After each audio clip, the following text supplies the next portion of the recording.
Hello, I am really proud to have Glenn Sanford today in Annecy, in France, in Haute-Savoie, which is my native place where I born. And we will have Glenn, thank you for coming there. We will have a small interview, a small question for you for French agent. I will, of course, translate it after. I don't know if it will be subtitle or maybe IGN with IA to have it in French. Right. We will change it after. Glenn, could you briefly introduce yourself and tell us about your background before founding eXp Realty? Yeah, so my name's Glenn Sanford. I'm the founder of eXp Realty. We actually started the company about 15 years ago, so based on when we're recording this. But I was, I started out as a young entrepreneur. I really enjoyed where technology and sales and marketing and just business in general was going. So I got my first personal computer when I was 12 or 13 in about 1978. Like me. Okay. So then from there, I was enamored with technology. I ended up, studying computer science and economics in university. But I was also an entrepreneur, which basically meant that I had a hard time focusing on studies. I was always trying a new project, trying something else new. But I got kind of focused into, actually I did a .com. So I built an internet company started it in 1998, 99, and we created it in 2021. So so in 2022, I was looking for my next project, and I actually decided to become a real estate agent. So I using my internet marketing background, I built a really strong real estate team. And within a couple of years, I said, well, actually, I started as an individual agent. Then I became a real estate team. Okay. And then I did that for, I guess, 2004, 5, 6, 7. So about 4 years, about 3 or 4 years I did that. And then I started my own brokerage. So which is, in the U.S., we would call them a teamerage, but basically it's very similar to a small boutique brokerage here. Yeah. You've got a manager, and then you've got 3 or 4 or 5 agents, and maybe a staff member or two. To a brick-and-mortar office. Yeah. And what I recognized in that period of time was that there was a bit of an income ceiling for me as an entrepreneur in that bricks and mortar model. But it wasn't until 2008, 2009 when the housing market crashed. And subprimes. Yeah. And then I couldn't afford the offices I had. Okay. And then I recognized that technology, me being a technology guy, that technology had finally got to the point where you wouldn't need in the future a physical office. And so instead of trying to figure out how to keep physical offices in place, we decided, why don't we build the office that the future office is going to look like, but do it today. And nobody had done it before. And so that's kind of my background up before eXp. A vision. So you founded eXp Realty in 2009. Yeah. What was the driving force behind this initiative, and how was you as a company vision? What evolution over the years? What it changed in 15 years? It's not much, but it's 15 years, and I think a lot of. I'm here during the last 4 years, and things are changing. So, in 15 years, I think it changed a lot. It has changed a lot. But, as I mentioned, in 2009, there was a couple of things. One, the housing market, at least in the U.S., was totally decimated because of the mortgage meltdown and all of those things. And so real estate transactions were down 40%, 50% in terms of sales volume. And what we said is, how do we build a profitable real estate brokerage in good times and bad times? And the single biggest cost to run a real estate brokerage is the physical offices. So the physical office is the single biggest expense. And the second biggest expense in an office is the staff. And the basic idea was, if we went and built a virtual real estate brokerage instead of a physical one, we could reduce or eliminate the single biggest cost, that being physical offices. And the second part was, could our staff work over a larger geographic area with a larger number of agents and, to some extent, their customers, being online? And we thought that was true too.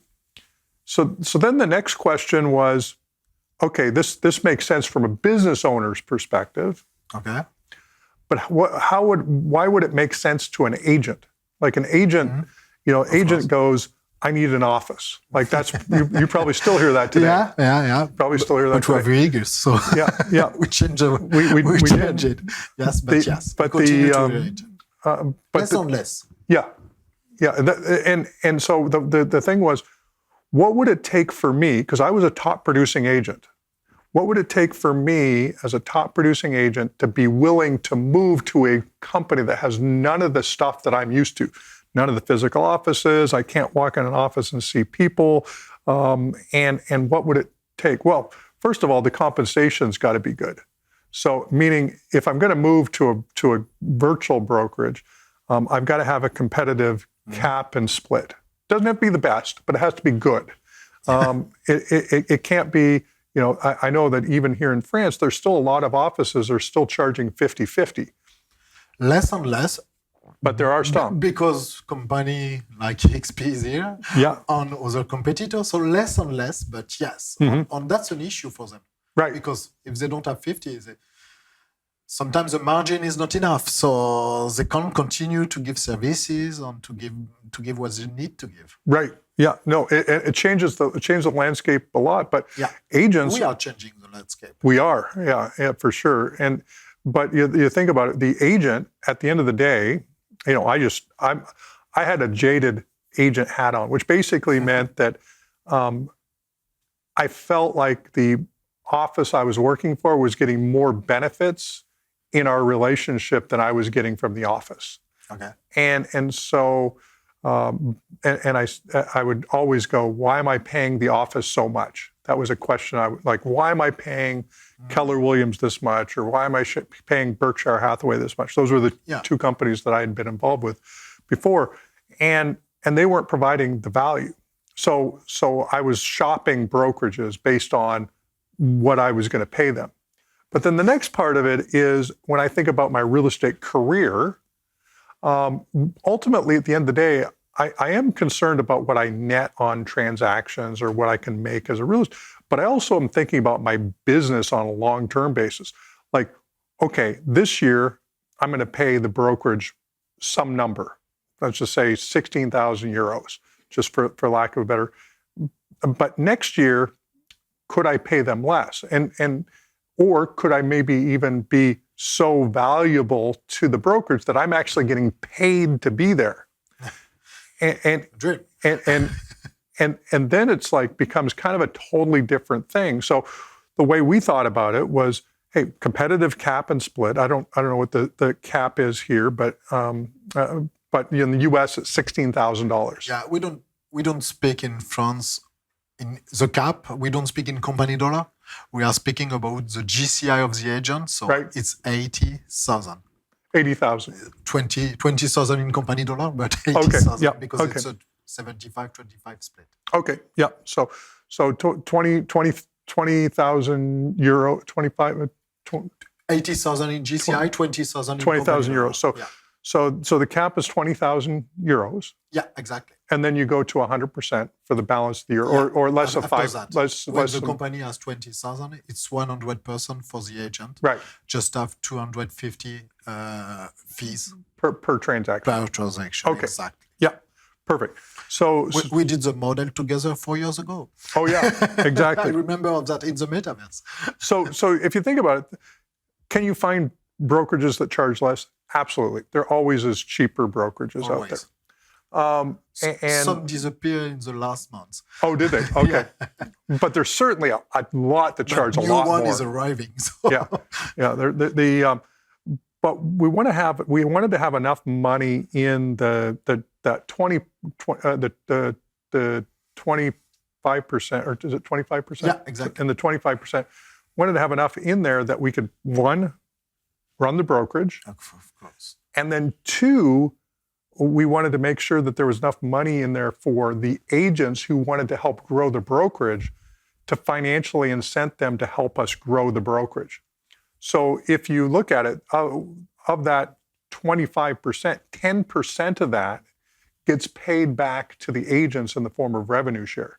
So the company is really only running on 15% up until the company agent caps. And it's a small amount. When we see all the things we have to do. Right. I have the question, we are in a roadshow today. Like yesterday, I did a roadshow in another city. And that was the question at the end of one of non-agent of EXP. He said, how you are doing it? How you can do it on 15% to pay all the portals, all the staff, all the support, all the training? Yeah. So, yeah, it's still a miracle. And congratulations. I think you just shared with me that France is profitable. Yes. So just recently, we've crossed over. That's the first time we say that publicly, but yes, we are profitable. I think we began 3 months ago. So. Okay, yeah, which is pretty incredible. So one, France, actually most of the areas outside of North America was supported by the fact that we had grown EXP in the US and Canada to a point where it has finally got to a profitability that for a little over 3 years, France wasn't profitable, which meant that we kept on putting money into the France market until we finally kind of crossed over. And now things get a lot easier because it's no longer a question of like, what do we need to do to get profitable? Now that we're profitable, it should really start to take off. No cash funding for the last quarter of 2024. That's a good news. That is, yeah. So I'm sure you love it. Yeah. So if you're an agent, you're going, how do you do it? Well, we've done it. Like it's now profitable in France, and as a large company, we don't need to make a large amount on any one country. We just need a little bit on a lot of countries. I have a question. You do the transition because I would like to speak about France. Of course, we are in Annecy today. Right. That's just incredible. I saw you 2 months ago in Nice, or 3 months ago, I don't remember. You come to the Negresco to see the agent. You are the former of the company, the founder, the owner again. We are in NASDAQ, but still the owner. You are the CEO of International. And 3 months ago, you were in Nice, which is part of France. France is a small country in the galaxy of EXP, small amount of agent. Today, you are in Annecy. I will see you 3 times this year because I'm going in Miami to EXPCon in 1 month. Right. It's incredible to have the founder of the company in our country. So my question is, the rapid expansion on what you are doing to go in market like France, what do you see? What is the biggest opportunity that you think the French markets offers to EXP Realty? Why France, in fact? Yeah. Well, so when I look at different countries around the world. So, of course, next to the U.S. is Canada, and Canada is a little bit smaller population-wise than France. But if you look at some of the largest brands there, RE/MAX has 26,000 agents in Canada. Yeah. And they're the largest brand in Canada, followed by another company called Royal LePage and some others. In the U.S., we're now larger than RE/MAX. So, in Canada, we'll eventually be larger than RE/MAX. So if you think about it, that means that in reality, in France, there will eventually be 20 to 30,000 EXP agents in France. That's our target? That's what I discover the target. I'm not. It sounds somewhat aspirational at some level. But if you think about how the reason why we're growing is not because we're focused on the company. We're focused on building the most agent-centric real estate brokerage on the planet. And we want the value proposition of EXP to be so good that it would be irresponsible for you to hang your license anywhere else. I love this sentence. I will keep it. Yeah. And why that's important is because you've got committed leaders from, you mentioned I'm traveling. I'm in France. Second time I've been here in the last 3 months or so. Exactly. And we see each other fairly often. It's not like we're strangers. Not daily, but weekly. Yeah. in the world. Yeah. And online in various different chat, maybe daily sometimes. Yeah. Yeah.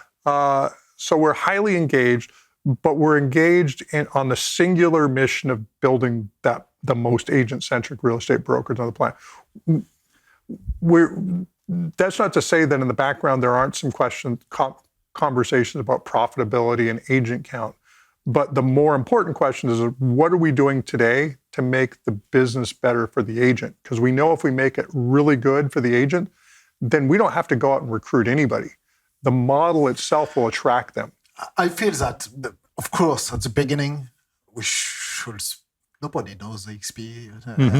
So we should explain, we should give the value proposition, we should build the value proposition for France. Because different culture, different tools, different everything. And we don't have MLS, etc. And I begin to feel, maybe since 6, maybe 9 months, then we become magnetic. Not enough, right. But big people is coming, big agents calling, say, well, I heard of you 3 years ago, but I think now you should explain more. And on their joining. So I did 2 roadshows in the last 2 days. That's right. The third one today. I think now each time 20% of non-agent is joining. I think the other one will come. So I love what you say.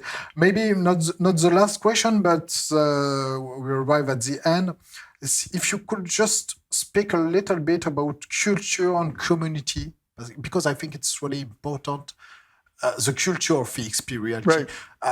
For French agents who will see this interview, unfortunately doesn't go to EXPCon where we feel the culture and where it's not the only place, but we are doing that everywhere. So right.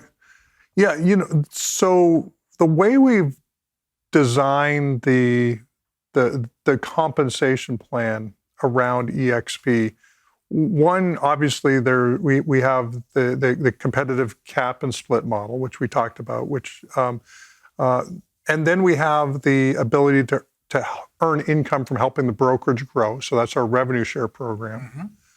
But then the other piece that we have is our equity program. And our equity program, you get a little equity on your first transaction each year. If you cap, you get some more.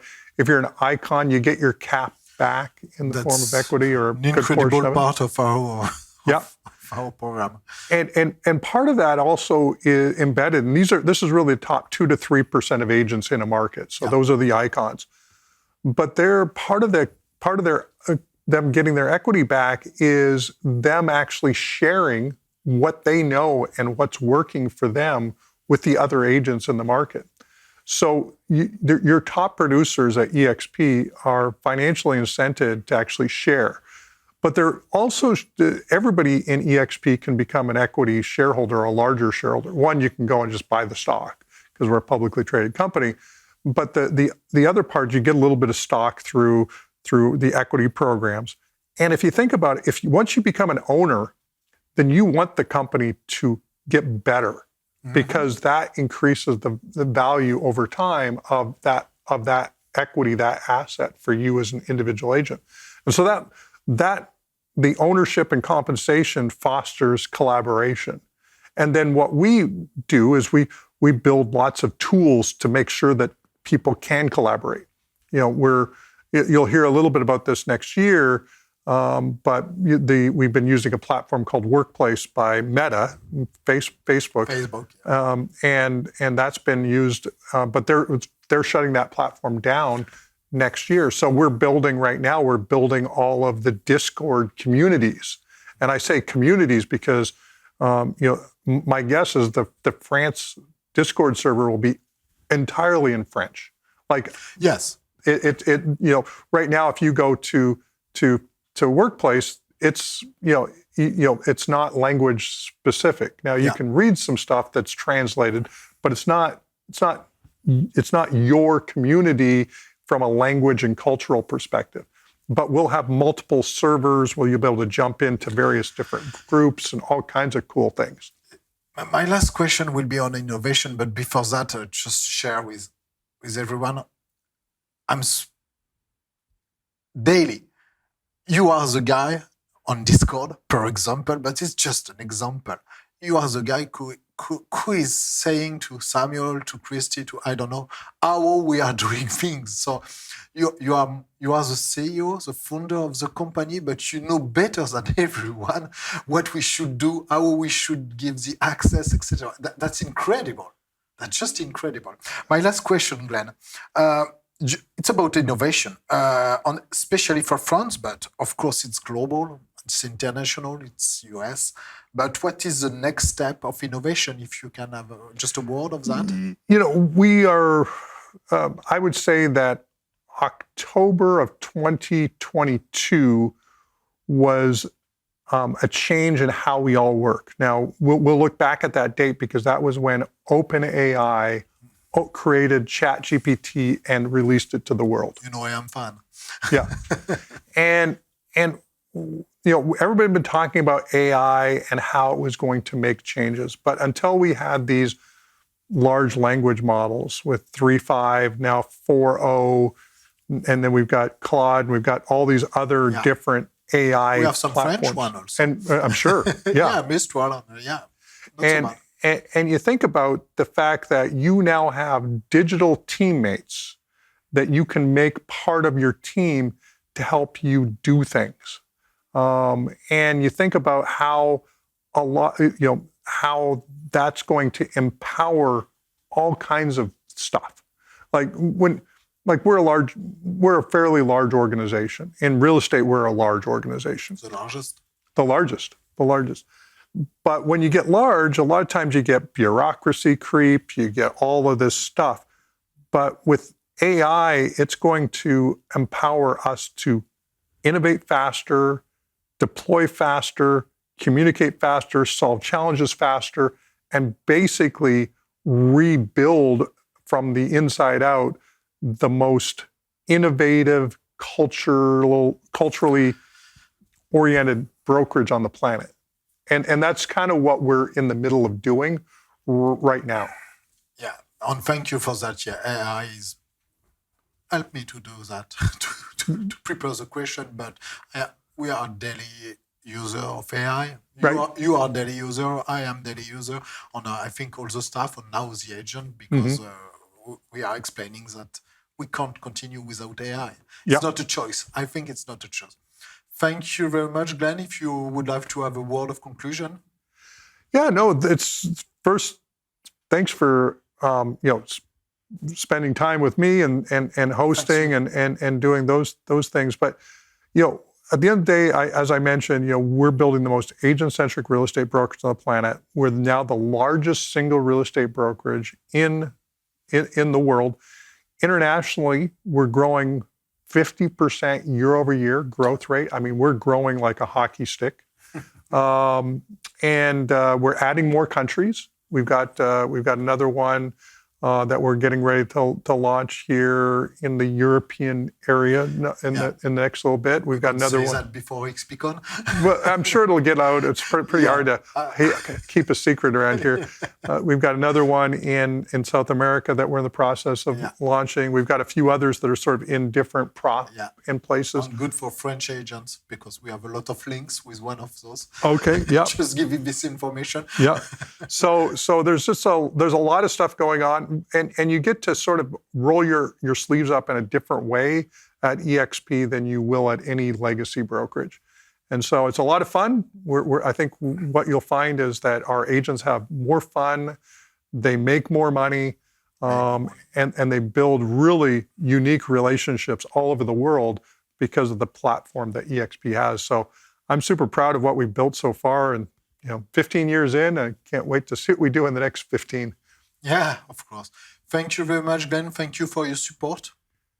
I'm really fan of what I'm doing, and we are just at the beginning of the journey. Yeah. Thank you very Awesome. much, Glenn. Thank you for coming, and thank you for your time. Thank you, Samuel. Thank you.